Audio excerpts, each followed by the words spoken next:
দিন কায়েমের কথা করলে কয় যে ওমা তা তো রাজনীতি করে। তোমার জন্য আমার কোনো আলোচনাই নাই, তুমি বুঝো নাই, তোমার জন্মও তুমি বুঝো নাই, তোমার আল্লাহ বানাইছে রাজনীতি করার জন্য।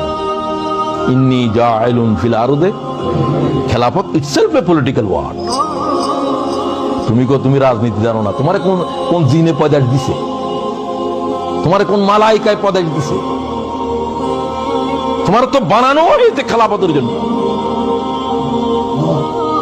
কথা কি বুঝো? তসবিহ পড়ার জন্য তোমার বানাইছে।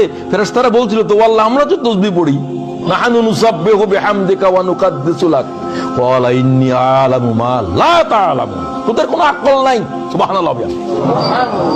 খেলাফত কি জিনিস তোরা কি বুঝোস? তোদের কাজ হলো তসবিহ তাহলিল, এগুলোর ভিতরে থাক। আর তুমি এখন ওটাকে তসবিহ তাহলিলের ইবাদত বুঝছো। তোমার কি জন্য বানাইছে ওটা তুমি বুঝোও নাই।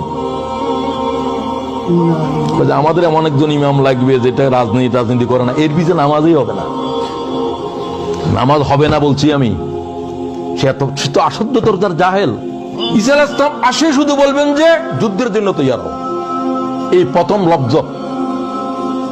ইমাম মেহেদী জাহের হওয়ার পরে বলবেন যে যুদ্ধের জন্য তৈয়ার হও, জিহাদের বায়াত করো। নামাজের বায়াত চলবে না, রোজার বায়াত চলবে না, কিসের বায়াত করবে?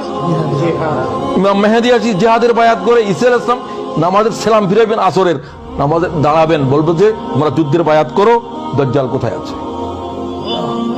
তোমার কোনো খবরে নেই। তুমি তখনও বলিও আমার তো কিছু তসবিহ আছে, বাকি আছে, তুমি পড়বে তসবিহ। তোমার তো আর কোনো কাম নাই, তুমি বুঝোও না। তুমি নামাজ বুঝছো, তুমি জানো না যে যে জিনিস নামাজের কাজা করে দেয় সে জিনিস বুঝো নাই, সেটা হলো জিহাদ। শুধু এক খন্দকের যুদ্ধে রাসূলুল্লাহ 9 ওয়াক্ত নামাজ কাজা হয়েছে। সুবহানাল্লাহ।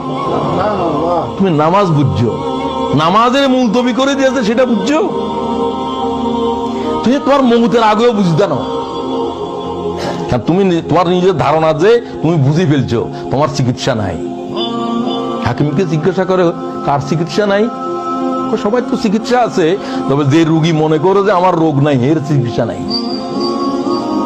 কথা বুঝোনি কি বলি? যে বলে আমি বুঝে ফেলছি, তোর চিকিৎসা নাই, তুই এই অজ্ঞতা নিয়ে কবরে যাবি।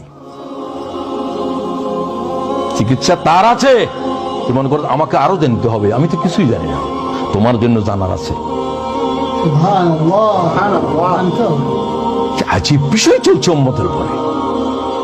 উম্মতের আলেমেরা গোমরা হয়ে গেছে, ইল্লা মাশাআল্লাহ। এবং কিয়ামতের আগে তাই হবে। হুজুর বলছে